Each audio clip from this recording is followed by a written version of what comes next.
जो हक उनसे छीना गया था, उनसे पढ़ने का हक छीना गया था, क्लास के बाहर बैठा गया, पानी पीने तक का अधिकार उन्हें नहीं था। डॉक्टर भीमराव रामजी अंबेडकर साहब, जो आगे चल करके डॉक्टर बाबा साहेब अंबेडकर नाम से प्रसिद्ध हुए।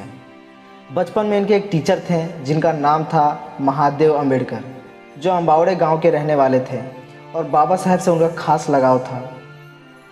उनके कहने पर बाबा साहेब ने जो उनका सरनेम था सतपाल, उनको हटा करके अंबेडकर लगा लिया। डॉक्टर बाबा साहेब अंबेडकर पढ़ने में इतने अच्छे थे, इतनी ज़्यादा उनकी रुचि थी, इतना इंटरेस्ट था कि 64 विषयों के मास्टर बने, 9 भाषाओं के जानकार थे। लंदन स्कूल ऑफ इकोनॉमिक्स जो कोर्स 8 साल में कंप्लीट होता है, उसे 2 साल 3 महीने में इन्होंने कंप्लीट कर लिया था, क्योंकि रोज़ाना 21 घंटे पढ़ाई करते थे। कोलंबिया यूनिवर्सिटी ने 2004 में टॉप 100 स्कॉलर्स की एक लिस्ट निकाली थी, जिसमें नंबर 1 पर जिनका नाम था वो है डॉक्टर बाबा साहेब अंबेडकर साहब। बाबा साहेब जब कोलंबिया यूनिवर्सिटी में जब पढ़ने के लिए गए थे, तो वहाँ की जो लाइब्रेरी थी उसमें जब पियोन आता था, दरवाज़ा खोलता था, उससे भी पहले डॉक्टर बाबा साहेब अंबेडकर साहब पहुँच जाते थे और सबसे आखिरी में वहाँ से निकलते थे। और कई बार तो पियोन से रिक्वेस्ट करते थे कि थोड़ा और टाइम दे दो, थोड़ा और पढ़ लूँगा। 18 घंटे रोज़ाना पढ़ाई करते थे। इस कदर उनको पढ़ने की इच्छा थी, सीखने की इच्छा उनके अंदर थी। एक दिन पियोन ने कह दिया कि क्या तुम दिन भर पढ़ते रहते हो, दोस्तों के साथ मज़े नहीं करते? तो बाबा साहेब ने कहा कि मैं भी वहाँ मज़े करने लग जाऊँ तो फिर उनका ख्याल कौन रखेगा। डॉक्टर बाबा साहेब का यह मानना था कि सक्सेस तक पहुँचने का सिर्फ़ और सिर्फ एक ही रास्ता है, जिसे एजुकेशन कहते हैं। बाबा साहेब की जो प्राइवेट लाइब्रेरी थी, जिसका नाम था राजगृह, उसमें 50,000 से भी ज़्यादा किताबें थी और उस वक्त वो दुनिया की सबसे बड़ी लाइब्रेरी थी। तो सबसे पहली सीख जो बाबा साहेब अंबेडकर से मिलती है वो ये है कि पढ़ते रहिए और सीखते रहिए, क्योंकि सीखेंगे तभी आप जीतेंगे। तो पहली सीख तो एजुकेशन की बात करती है, तो ये हम समझ चुके हैं कि पढ़ना बहुत ज़रूरी है। सीख नंबर 2, लाइफ में ऑलवेज बी कॉन्फिडेंस। कॉन्फिडेंस बहुत ज़रूरी है। कहते हैं ना कि दुनिया में कितनी भी ऊंचाई तक जाने की कोशिश कर लो, अगर आपके अंदर कॉन्फिडेंस है तो उस मुकाम को बहुत जल्दी हासिल कर लोगे। और अगर आपने कॉन्फिडेंस के साथ अपनी मुकाम को हासिल कर लेंगे, उस दिन आप बहुत खुश फील करेंगे। बाबा अंबेडकर साहब की जो कमाल की बात थी वो उनका कॉन्फिडेंस था।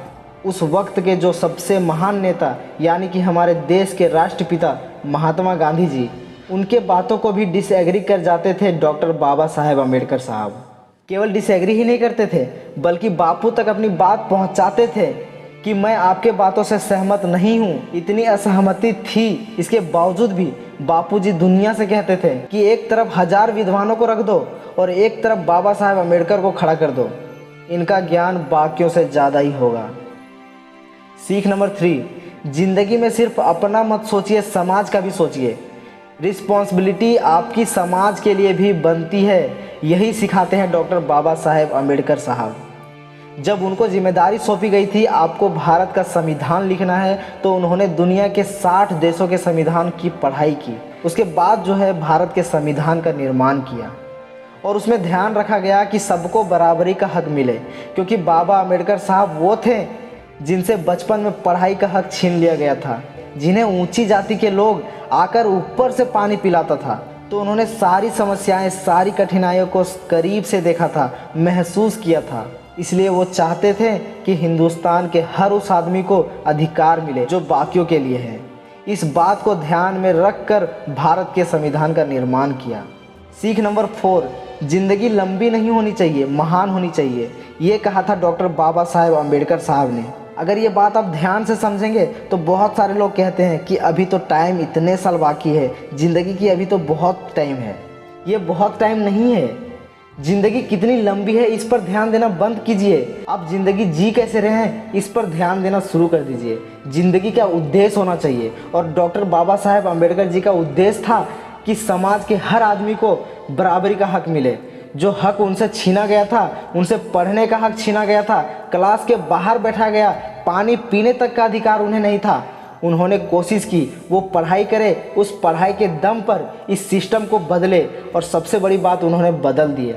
उन्हें नहीं मालूम था कि आगे चल कर के भारत का संविधान लिखेंगे या देश के पहले कानून मंत्री बनेंगे, लेकिन जो काम वो कर सकते थे उन्होंने किया, ज्ञान प्राप्त किया और उस ज्ञान से सिस्टम को बदलने की कोशिश की और उससे करके दिखाया।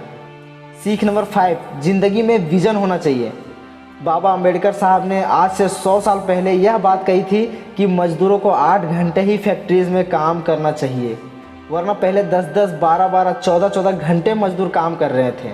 सबके अधिकारों के बारे में सोचने वाले थे बाबा साहेब अम्बेडकर जी, और उन्होंने मध्य प्रदेश और बिहार के बारे में भी कहा था कि इनके डिवीज़न होनी चाहिए। तब उनकी सुनी नहीं गई। बाद में 2000 में छत्तीसगढ़ और झारखंड बने, तब सुन ली गई होती तो शायद तभी डिवीज़न हो जाता। ज़िंदगी में सिर्फ आज का मत सोचिए, कल में मत रहिए, आने वाले कल की भी तैयारी कीजिए। यही सिखाते हैं बाबा अंबेडकर जी। दोस्तों वीडियो अच्छी लगे तो वीडियो को लाइक करना, चैनल में नहीं है तो चैनल को सब्सक्राइब कर लेना। मिलते हैं फिर से एक नई वीडियो में, तब तक के लिए जय हिंद।